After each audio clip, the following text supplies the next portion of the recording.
Hi, Karen. Could you speak to some of the challenges of educating owners of working equids as it relates to gender roles and also the roles of children in the communities?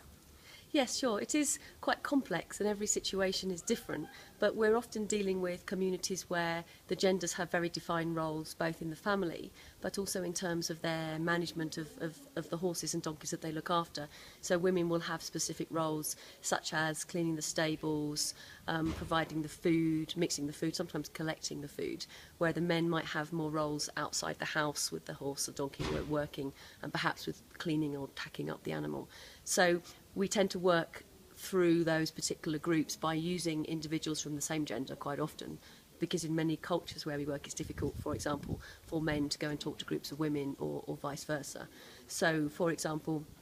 in Afghanistan we have female community workers and female vets who work specifically with women in the villages to discuss issues that they have around working horses and donkeys, such as keeping the stables clean, removing manure, fly control, that sort of aspects, or keeping the food clean. And we'll have groups of men that will also work, men facilitators and vets who will work with the men around harnessing issues or farriery or other sort of job-related roles.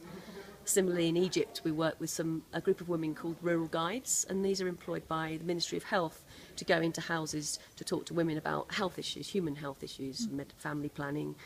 childcare, and we give them extra messages around donkey welfare so they can talk to the women around donkey issues that they have, again specific to their roles within that particular community. And we're also working with children who we're finding are a particular interesting group because they often have access to all sides of the family and often can move between houses. So we will work with some children in some communities to look at welfare issues that they see with the donkeys and horses at a very low level, and not sort of obviously getting involved in any sort of dangerous aspects of getting close to horses and donkeys. But they're often the ones that go home and can speak to both their mothers and their fathers, and possibly go into their neighbour's house and talk to those women and men there around keeping their animals safe and